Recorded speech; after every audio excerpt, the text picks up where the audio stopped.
Hi friends, ഇന്നത്തെ ദിവസത്തിലേക്ക് എല്ലാവർക്കും സ്വാഗതം. അപ്പോൾ ഇന്ന് നല്ലൊരു സന്തോഷമുള്ള ദിവസമാണ് കേട്ടോ. ഇന്ന് നമ്മൾ ഇവിടെ കീഴുകര മഹാദേവൻ്റെ ക്ഷേത്രത്തിൽ സപ്താഹയജ്ഞം നടക്കുകയായിരുന്നു. അപ്പോൾ ഇന്ന് രുക്മിണി സ്വയംവരമായിരുന്നു കേട്ടോ. അപ്പം ഭഗവാന്റെ സദ്യ ഉണ്ണാനായിട്ടുള്ള യാത്രയിലാണ്. നമ്മൾ വണ്ടിയെ കയറിയപ്പോഴത്തേക്ക് നല്ല അടിപൊളി മഴയുണ്ടായിരുന്നു കേട്ടോ. ഇന്ന് രാവിലെ മുതൽ ചിണുങ്ങി ഇങ്ങനെ മഴ പെയ്യുന്നുണ്ടായിരുന്നു. അപ്പം ഇനി ഞാനന്നേരം ഓർക്കുമായിരുന്നു, ദൈവമേ സ്കൂളൊക്കെ തുറന്നു കഴിയുമ്പോഴത്തെ ആ മഴയുടെ ഒരു ഇത് പോണക്ക് രാവിലെ മുതലേ പെയ്യും തോരും അപ്പോൾ ഇരുണ്ട് മൂടിയ ഒരു കാലാവസ്ഥയൊക്കെ ആയിരുന്നു രാവിലെ മുതൽ. നമ്മളപ്പോൾ അങ്ങനെ അമ്പലത്തിലേക്ക് ചെന്നിട്ടുണ്ട് കേട്ടോ. ഈ അമ്പലം സ്ഥിതി ചെയ്യുന്നത് വലിയൊരു പാറപ്പുറത്താണ് കേട്ടോ. മുകളിൽ നിന്ന് നോക്കിയാൽ നല്ല രസമാണ്. താഴ്ഭാഗവും ഇപ്രാക്കര മലയൊക്കെ കാണാനായിട്ട് നല്ല രസമാണ് കേട്ടോ. പ്രത്യേകിച്ച് മഴ പെയ്ത് കിടക്കുന്നത് കൊണ്ട് വല്ലാത്തൊരു ഭംഗിയായിരുന്നു അന്തരീക്ഷം കാണാൻ തന്നെ. അപ്പം നമ്മൾ മുകളിലേക്ക് കയറി ചെന്നുകൊണ്ടിരിക്കുകയാണ് കേട്ടോ. അപ്പം മുകളിലേക്ക് കയറി ചെല്ലുമ്പം തന്നെ നമുക്ക് അവിടെ 2 കുട്ടി രാധമാരെ കാണാൻ പറ്റി. അപ്പോൾ അവരവിടെ നിന്ന് കളിച്ചുകൊണ്ടിരിക്കുക. അപ്പം ഞാൻ വീഡിയോ എടുത്തുകൊണ്ട് നിന്നപ്പം വീഡിയോ എടുത്തിട്ട് ഞാൻ പേര് ചോദിച്ചു കേട്ടോ. അപ്പോൾ പേരൊക്കെ ചോദിച്ചപ്പോൾ ചിരിച്ചുകൊണ്ട് പേരൊക്കെ പറഞ്ഞു കഴിഞ്ഞിട്ട് 2 പേരും ഓടി അതിലേതിലെയൊക്കെ ഓടി നടക്കുമായിരുന്നു. ഞാൻ പിന്നെ യജ്ഞമണ്ഡപത്തിൽ ചെന്നു. അവിടെ ചെന്നിട്ട് ഭഗവാനോട് പറഞ്ഞു, ഭഗവാനെ ഇന്നത്തെ ദിവസം ഓർക്കാപ്പുറത്ത് വന്ന് സദ്യ ഉണ്ണാൻ അനുഗ്രഹിച്ചതിന് നന്ദി പറഞ്ഞു. എന്നിട്ട് ഞാൻ പിന്നെ ചോറ് വാങ്ങിക്കാനായിട്ട് പോയി കേട്ടോ.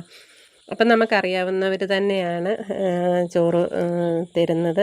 ഞങ്ങളുടെ ബന്ധത്തിലൊരു ചേട്ടനാണ്.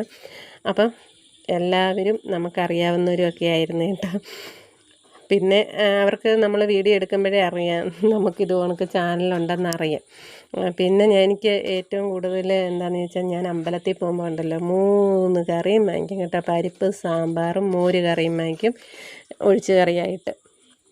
ഞാൻ കല്യാണത്തിനൊക്കെ പോവുകയാണെങ്കിൽ പരിപ്പ് കറി മാത്രം കൂട്ടി ചോറ് കഴിക്കും കേട്ടോ.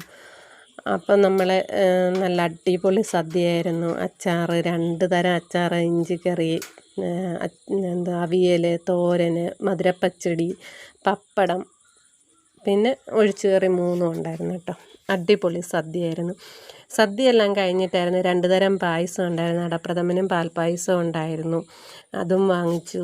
പിന്നെ അവിടെ ഇങ്ങനെ നിന്ന് പാൽപ്പായസം എല്ലാം കുടിച്ച് കഴിഞ്ഞിട്ടാണ് നമ്മൾ പിന്നെ വണ്ടിയെ പോകുന്നത്. അപ്പം ഇത് കണ്ടില്ലേ, എന്ത് രസമാണെന്ന് നോക്കിക്കേ. പാറപ്പുറത്ത് നിന്നിട്ട് താഴേക്കൊക്കെ നോക്കുമ്പോഴത്തേക്കുണ്ടല്ലോ ആ പ്രകൃതി നല്ല അടിപൊളിയായിട്ട് നിൽക്കുക കേട്ടോ. പിന്നെ എന്ന് വെച്ച് കഴിഞ്ഞാൽ ഇത്രയും നാളും ഭയങ്കര ചൂടല്ലായിരുന്നു. ഇതിപ്പം നല്ല അടിപൊളി. നമ്മൾ വണ്ടിയെ കയറിയപ്പം മഴയുണ്ടായിരുന്നു. എന്നാൽ ഭഗവാന്റെ മുന്നിൽ കഴിക്കാൻ ചെന്നപ്പോൾ അവിടെയൊക്കെ നിന്ന് കഴിക്കാനൊക്കെ പറ്റി. നല്ല അടിപൊളിയായിട്ട് പ്രകൃതിയെ കണ്ട് നമുക്ക് കഴിക്കാൻ പറ്റി കേട്ടോ. കാരണം വണ്ടിയെ കയറിയപ്പോൾ മഴ കണ്ടപ്പോൾ ഒരു ടെൻഷൻ ഉണ്ടായിരുന്നു, എങ്ങനെ നമ്മൾ കയറിപ്പോയി. അപ്പോൾ കുടയും എടുത്തിട്ടില്ലായിരുന്നു, എങ്ങനെ അവിടെ നിന്ന് കഴിക്കും. പക്ഷേ ഇരുന്ന് കഴിക്കാനൊക്കെയുള്ള സ്ഥലങ്ങളൊക്കെ ഉണ്ടായിരുന്നു കേട്ടോ. അപ്പം നമ്മൾ നിന്ന് തന്നെ ഫുഡൊക്കെ കഴിച്ചു. അതും ഒരു പ്രത്യേക അനുഭവമല്ലേ എന്നും ഇരുന്നല്ലേ കഴിക്കുന്നേ. അപ്പോൾ ഇന്ന് നിന്ന് കഴിച്ച്. ഇതാണ് നമ്മുടെ അതുണ്ടോ പാറപ്പുറം എല്ലാം നനഞ്ഞ് കിടക്കുന്നുണ്ട്. അടിപൊളി മഴയായിരുന്നു. അപ്പം നമ്മൾ ഇന്ന് ഓർക്കാപ്പുറത്ത് ഭഗവാന്റെ മുന്നിൽ വരാനും 1-ാം തീയതിയും, പ്രത്യേകിച്ച് ഇന്ന് 1-ാം തീയതി ആയിരുന്നു, അപ്പോൾ വരാനും പറ്റി.